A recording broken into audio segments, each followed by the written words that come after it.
আসসালামু আলাইকুম। কেমন আছেন সবাই? আশা করি ভালো আছেন। আল্লাহর রহমতে আমিও ভালো আছি।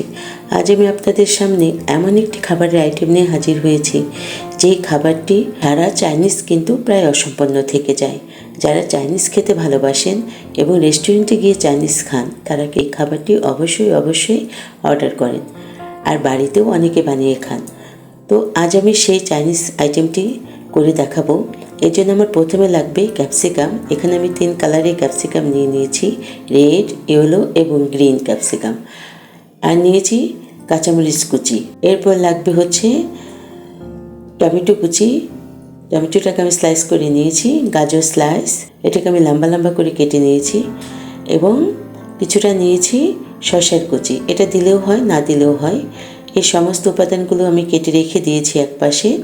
এবার আমাকে যেটা করতে হবে সেটা হচ্ছে মুরগির বুকের মাংস। এই মাংসটাকে স্লাইস করে আমি নিয়েছি, এমনভাবে কেটে নিয়েছি যাতে 1 আঙ্গুলের মতো লম্বা হবে। এখানে আমি প্রায় 200 গ্রামের মতো হাড় ছাড়া মুরগির মাংস নিয়েছি। আর এর সাথে 1 চা চামচ শুকনো মরিচের গুঁড়া, 1 চা চামচ আদা বাটা, 1 চা চামচ রসুন বাটা, 1 চা চামচ গোলমরিচের গুঁড়া আর 1.5 চা চামচ লবণ দিয়ে আগে আমি মাংসটা ম্যারিনেট করে রেখেছিলাম।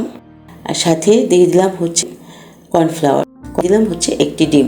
এই সমস্ত উপাদানগুলো আমি ভালো করে মিশিয়ে রেস্টে রেখে দেবো কিছুটা সময়, যাতে মশলাগুলো এবং ডিমটাও সমস্ত মুরগির মাংসের সাথে মিশে যায়।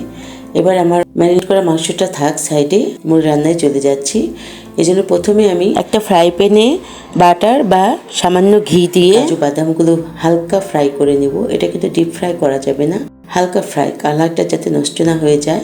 কাজু বাদামটাও ভেজে আমি সাইডে রেখে দিচ্ছি। এরপর একটা ফ্রাই প্যানে ডুবো তেলে আমার যে মাখানো মুরগিগুলো ছিল, আমি রেস্টে রেখেছিলাম, সেই মুরগিগুলোকে ভালো করে ভেজে নেব।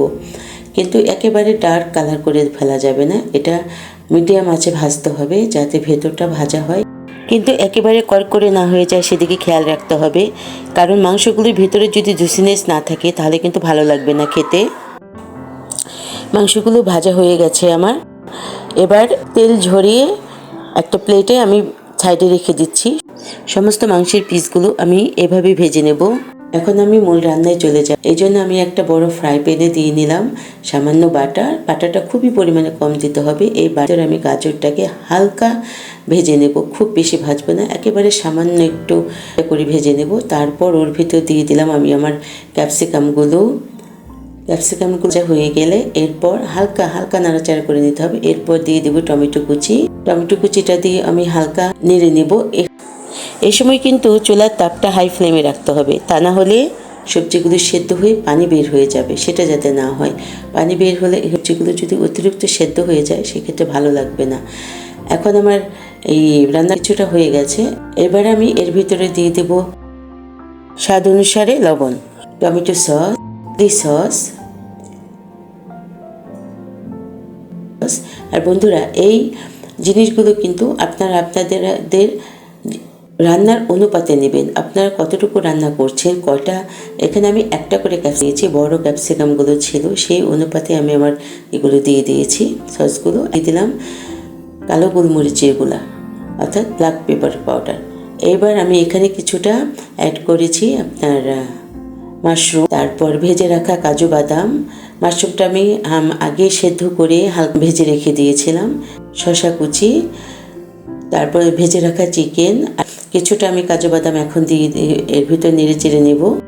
সমস্ত উপাদানগুলো আলতো হাতে ভালো করে একবার মিশিয়ে নিতে হবে। আমার কিন্তু সালাদটা হয়ে গেছে। এখন আমি বাকি কাজু বাদামটা এর ভিতর ছড়িয়ে তারপর আমি একটা সার্ভিং প্লেটে এটা সার্ভ করে দিচ্ছি। এই যে দেখুন, আমার রেস্টুরেন্ট স্টাইলে ক্যাসোনাট সালাড রেডি টু সার্ভ। খুবই মজাদার একটি খাবার। যারা স্বাস্থ্য সচেতন তারা তো খেতেই পারে। তারপর সবাই এই সালাদটি খুব পছন্দ করে। তো বন্ধুরা, কেমন লাগলো আজকের রান্নার আইটেমটি? যদি ভালো লেগে থাকে পাশে থাকবেন, সাবস্ক্রাইব করবেন, বেশি করে লাইক, শেয়ার এবং কমেন্টস করবেন। আজ আর নয়, আল্লাহ হাফেজ। পরিবেশন করার সময় ইচ্ছে করলে সাদা তিল ভেজে পরে ছিটিয়ে পরিবেশন করা যায়। এটা জাস্ট দেখার সৌন্দর্যের জন্য।